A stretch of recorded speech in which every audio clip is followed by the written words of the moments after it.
Je, šňůrka. A to je asi vánoční balení.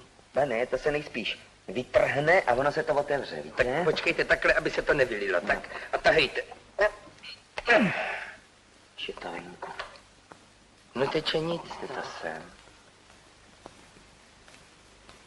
Je, tam vám něco syčí.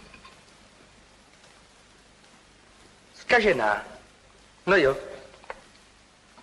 Je, hele, co to dělá. A jo. No teď to úplně bublá, ten volej. To je nějaký prvý. To je pěkná firma. Co to je zač? Krupp Essen. No k jídlu to je Essen. Ne jo. Krupp Essen. Jeste kroupy. To bude asi ten šoulet. To je šoulet a ten hrách tamburácí. Příteli, Krupp, to je mi nějaká povědomá firma. Přeci ale nedělá vůbec sardinky. Tím dělá kanóny. Kanóny a šrapnely a...